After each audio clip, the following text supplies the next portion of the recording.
Nero Claudius Caesar Augustus Germanicus.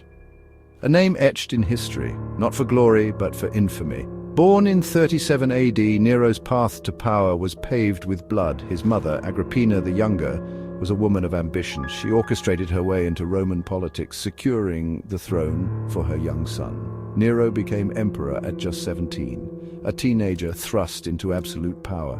At first he ruled with a degree of moderation. He had advisors, but the whispers of his mother lingered.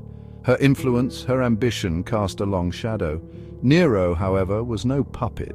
He craved autonomy, recognition. This desire, combined with his growing paranoia, led him down a dark path, a path that would stain his name forever. His first victim, his own brother, Britannicus, poisoned at a banquet. The reign of terror had begun.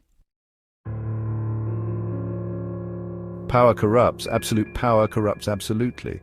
This adage found its embodiment in Nero. With each passing year, his grip on reality seemed to loosen. His cruelty became legendary. His own mother, Agrippina, became a target of his paranoia.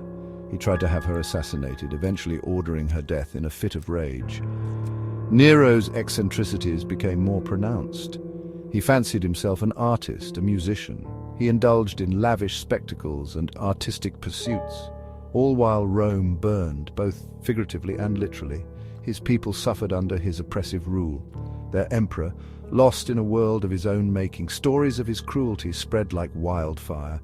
He was said to have kicked his pregnant wife, Poppaea Sabina, to death. He persecuted Christians, using them as scapegoats for his own failings. The once great Roman Empire trembled under the weight of his madness.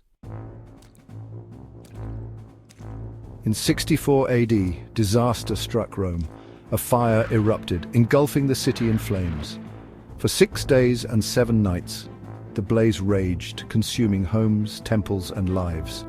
The people were devastated. The cause of the fire? A question that still haunts historians today. Some believe it was an accident, a tragedy of that era. Others whisper of a more sinister possibility.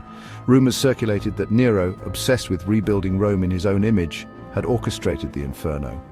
It was said that he played his lyre and sang as he watched the city burn.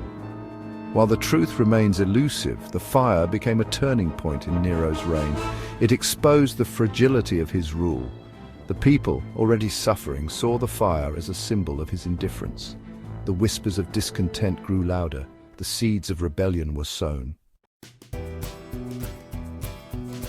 The aftermath of the fire saw Nero attempt to deflect blame. He accused the Christians, subjecting them to horrific persecution.